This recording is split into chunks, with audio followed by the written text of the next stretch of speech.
October 2017, a gloomy day, ironically 2 nights before Halloween. I woke up half drunk, half sober, not different from any teen. My body bruised and my thoughts never clean. My head killing, trying to avoid thinking of last night's sinning.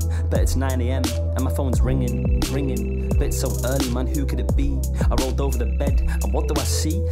Many missed calls from my mother, of course, man, whoever.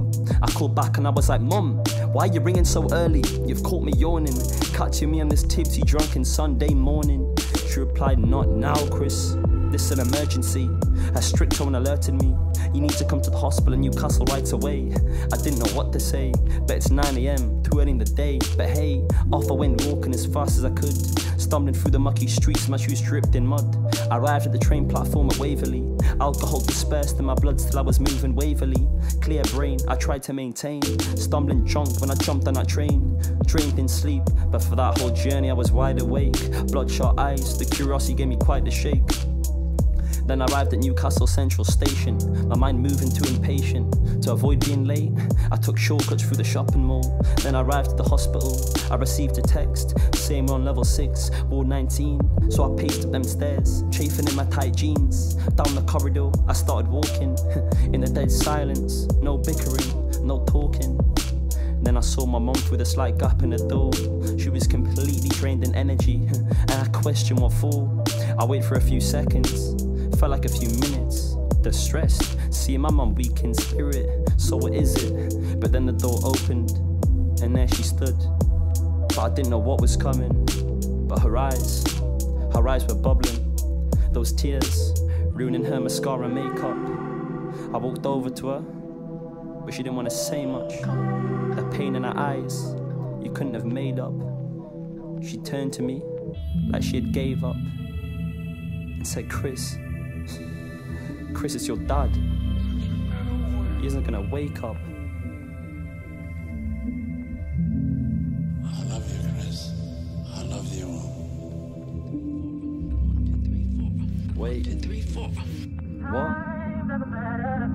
My mum broke down, my whole world spun 180 degrees. Those words I couldn't believe, I hit the floor, head spinning more than the drunken night before. I was crying, I was weeping, my weeping outweighed the tone of the nurse speaking. Mum, and that's my dad, man, that's my dad.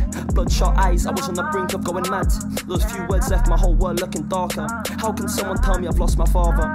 All that time I sat patient, no indication for words my mum was saving. When I arrived at the train station, the guy who built me, but admittedly I felt guilty, cause used to call my phone a lot, but I was rarely picking up. Excusing why we couldn't have linked up.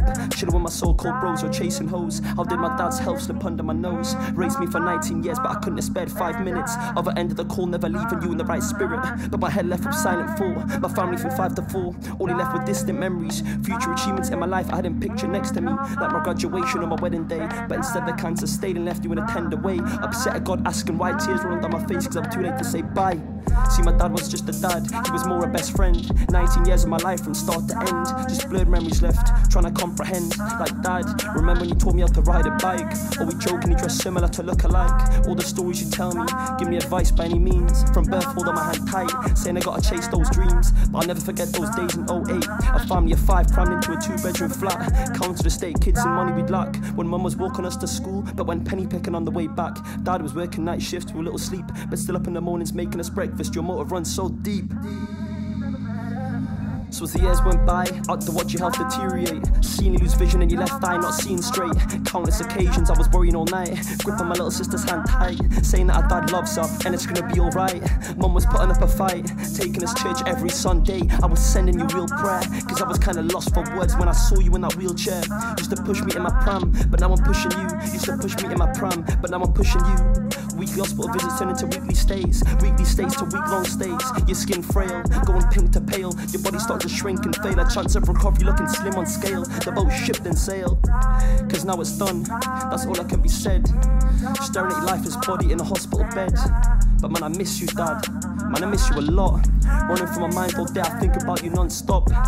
The memories we shared, always glistening, but I know you're looking down on me, listening, cause I know your soul ain't a deceased. I love you always, Dad, you can finally rest in peace.